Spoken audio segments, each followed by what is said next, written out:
রাকিবুল ইসলাম অন্তর আপনি লিখেছেন, চিরকুমার থাকার বিষয়ে ইসলাম কি বলে, এটা কি জায়েজ? ইসলামে চিরকুমার থাকাটা প্রশংসনীয় কোনো বিষয় নয়, এটি হলো বিশুদ্ধতম মত এবং বেশিরভাগ স্কলারদের মত।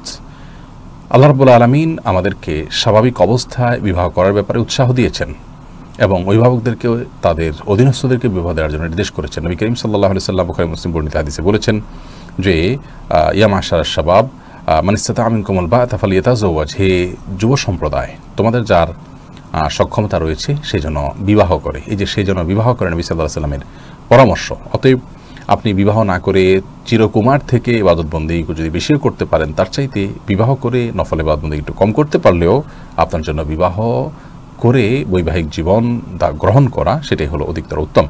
এটি নবী করিম সাল্লাল্লাহু আলাইহি ওয়াসাল্লামের সুন্নাত মুআক্কাদা। সাধারণ অবস্থাতে কোনো কোনো ক্ষেত্রে যদি বিবাহ না করার ফলে আপনি গুনাহে লিপ্ত হয়ে যাওয়ার আশঙ্কা থাকে, তাহলে সেক্ষেত্রে এটি ফরজ বা ওয়াজিবের পর্যায়ে চলে যায়।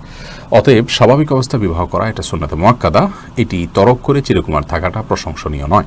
আল্লাহ নবী ইয়াহিয়া আলাইহিস সালাম ছাড়া আর সমস্ত নবী রাসূলরা বিবাহ করেছেন, সংসার করেছেন, পরিবার পরিজন ছিল তাদের। অতএব আম্বিয়া আলাইহিস সালামের চাইতে আমরা কেউ উত্তম হতে পারি না, তাদের মানহাজের বাইরে গিয়ে আমরা উত্তম হতে পারি না।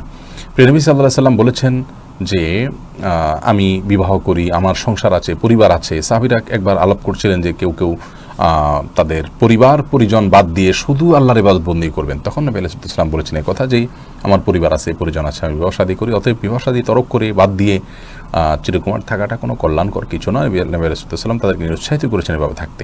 অতএব স্বাভাবিক অবস্থাতে বিবাহ করাটাই হলো উত্তম। তবে হ্যাঁ, কেউ যদি না করেন এবং তিনি গুনাহে লিপ্ত না হন, তাহলে সেক্ষেত্রে সে নিষেধ থাকলে তার জন্য চিরকুমার থাকা বা বিবাহ না করে থাকাটা গুনাহের বিষয় নয়। অনেক উলামা ইকরাম বিবাহ করেননি বা অনেককার মানুষও আছেন বিবাহ করেননি।